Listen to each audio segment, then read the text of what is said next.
first of all, I was just sent the script for the film, which I read, and yeah, and instantly I was just kind of taken aback by how bizarre the whole thing was.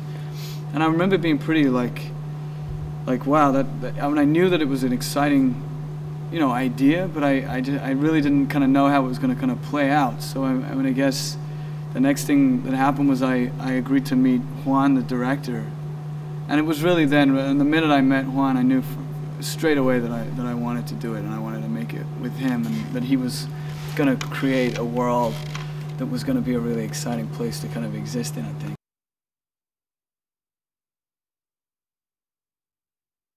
He was just so excited about the project, and I could just tell that it was like just a work of passion for him, and he was telling me how this whole idea came out of a dream that he had, and showed me all these like visual ideas that he had for the story, and so I was really sold on him first, and two, just what he was capable of coming up with, you know. So, because on paper, like you really, because it's such a unique world to one's mind, it's hard to, you know, translate that on a page of just words, you know.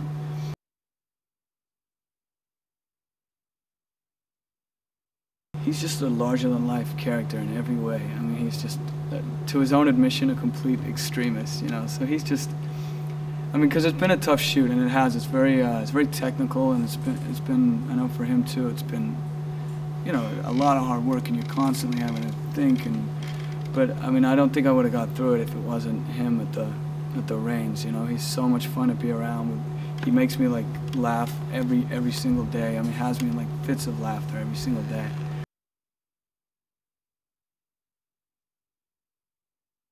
She's someone who's had a lot of experience with the whole wire thing, and so she's a person who understands what I'm going through, for sure.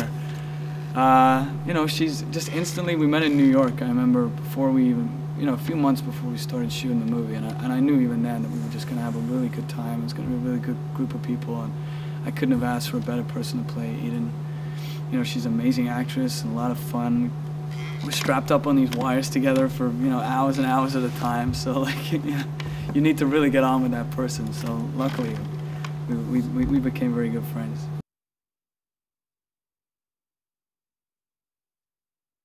The gimbal is basically a room that's suspended in the middle of a big giant wheel, and the room itself moves 360 degrees with everything inside of it, and the camera moves with the room, so you can't tell that the room is moving, but you can see what's inside of it is, i.e. me, you know, bouncing off the walls and, you know, flipping upside down.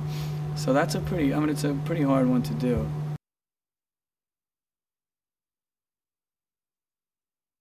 When you're staring at a green wall that's like meters away from your face, having to imagine that there's this unbelievable visual display in front of your eyes, and you're talking to, you know,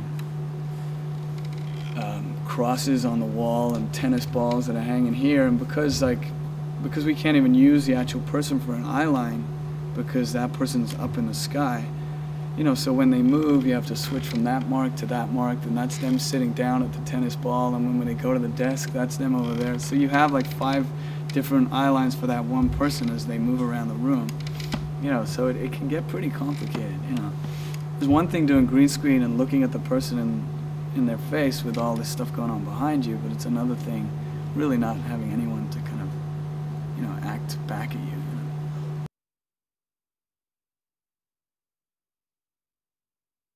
We've been lucky actually because, I mean, we've had the most incredible set designer, you know, like Alex Vidal, who's done all the sets, you know, really throw you in that world more than I thought I was going to. I thought it was going to be a lot more green screen, you know, and really kind of using your imagination, which there has been some for sure, but no, you know, you get a good chunk of the set, and then there's some green screen that's kind of around the outside, so you know, it's really more like doing a piece of theater or something like that. You know, it really doesn't interfere with you too much.